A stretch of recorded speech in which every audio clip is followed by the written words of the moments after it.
Brad, ayaw mo pamusil, Brad?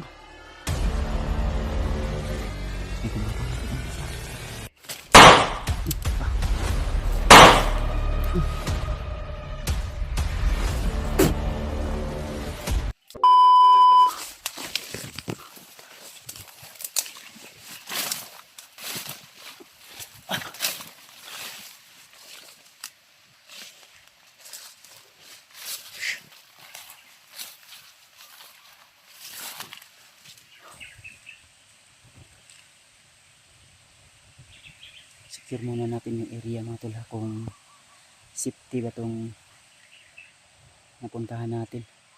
So balak kong bumalik doon sa area kung saan po kami ay naambos o di kaya hinabol. Kaya pipilitin ko makapunta doon mga tol. Baka nandun sila dyan, papunta, pabalik. Dahil inuulit ko, yun po yung usapan namin. Pero kung sakaling man hindi ko na sila maabutan doon mga tol, pakisabi na lang po at pakishare na lang po ng video na ito mga tol, na wag silang mag-alala sa akin dahil kaya ko naman po yung sarili ko.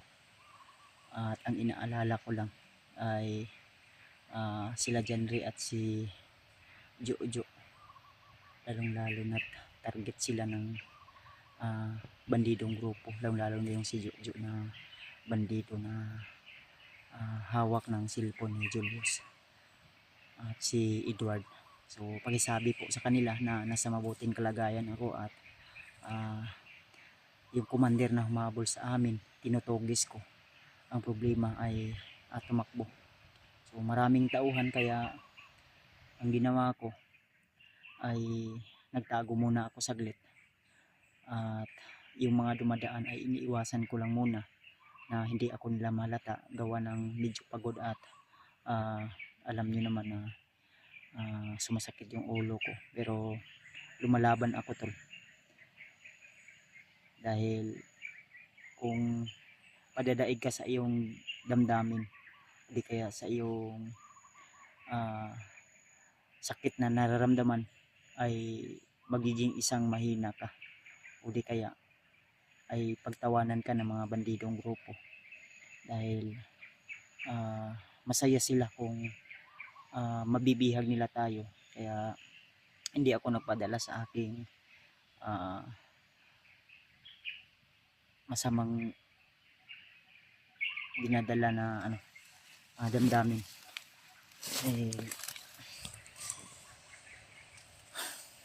Siyempre siguro sa pagod na rin ito at sa walang ayos na pahinga, at minsan na babasa pa tayo ng ulan. Buting lang ay may dala tayong pangtakip. So may dala tayong maliit na trapal na pwede nating magamit kung sakaling manuulan. Kaya sila Janry o di kaya si Remark kung sakaling man, dahil yung last usap namin ni Remark na aakyat daw siya agad after ng celebration ng kanyang anak. So siguro dadaan siya kay Lolo Ambo at baka may ibibigay si Lolo Ambo na gamot para kay Julius. So pasalamat tayo kung sakaling man magkita kami ni Remark agad, dahil alam naman ni Remark yung lokasyon kung saan po kami ngayon, dahil nag-send din tayo ng location sa kanya. At yun nga, ngayon nandito tayo mismo sa hindi masyadong malakas yung signal, kaya nahihirapan tayo makapag-communicate. So sana kung saan man sila Janry ngayon ay nasa mabuting kalagayan sila, at lagi silang magdasal hindi sila mapahamak, at maging palaban sila at tiwala sila sa kanya-kanyang kakayahan, at huwag silang padalos-dalos gaya sa ginawa ko kanina, na may nakita tayong isang commander na hindi ko rin kilala kung sino po yun, pero sa tindig at aura niya ay alam ko na malakas. Kaya ang ginawa ko, hindi ko na lang muna inano tol, hindi ko na lang muna may ibon na ano eh. May ibon na biglang wala, lumipad. May biglang ibon na tumungtong sa kahoy, itim na ibon. So i-zoom ko na sana yung aking camera na hawak, lumipad siya bigla at mabilis yung lipad niya. Buti na lang ang area na ito ay tahimik din. Medyo safety yung nanaan natin, napuntahan natin na area, kaya tuloy po ako.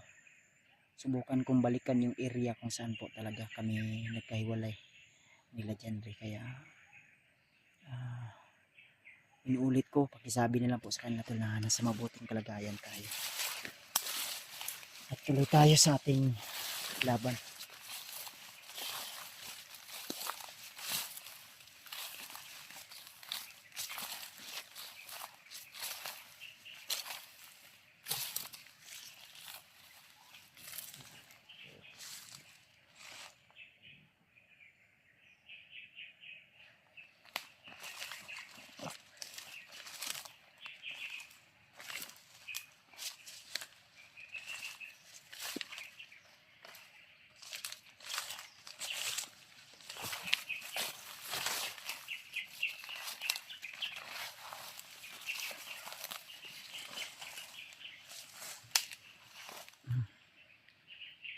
Medyo tahimik yung area mga tol,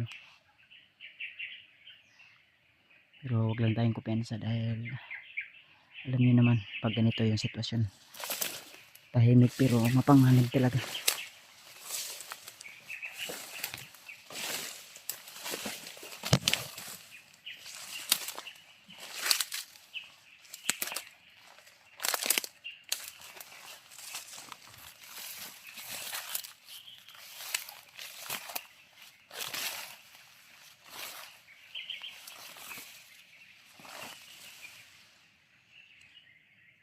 May bandido doon tol.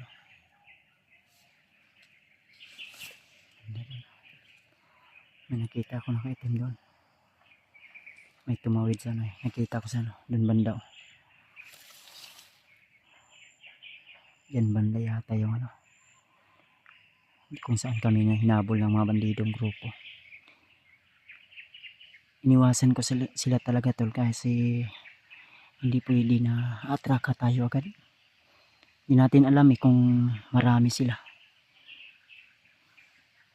Kaya kailangan utak yung gamitin natin tol. Ang lalo na sa mga karanasan natin dito sa bundok. Hindi lang tapang yung kailangan, hindi kailangan din ng utak.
Dito pinalila ko tol.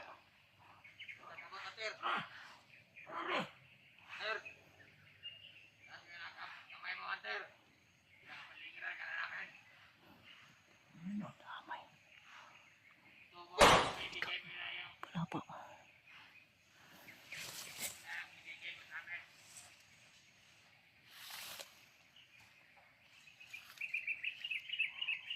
Brad, ayaw mo pa musil Brad?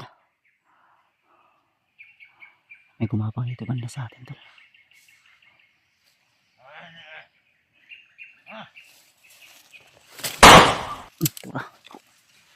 habol.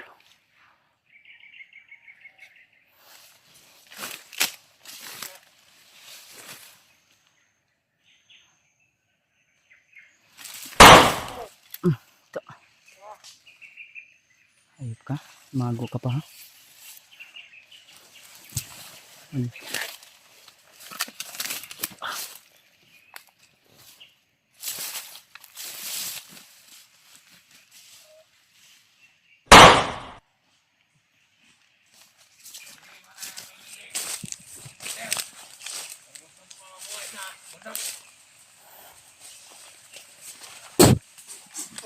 Dag. Dagam.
Meron pa talaga.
Sinaksak natin ang talpon niya para hindi na siya agad-agad mano. Para agad-agad na siyang mano. Pas lang.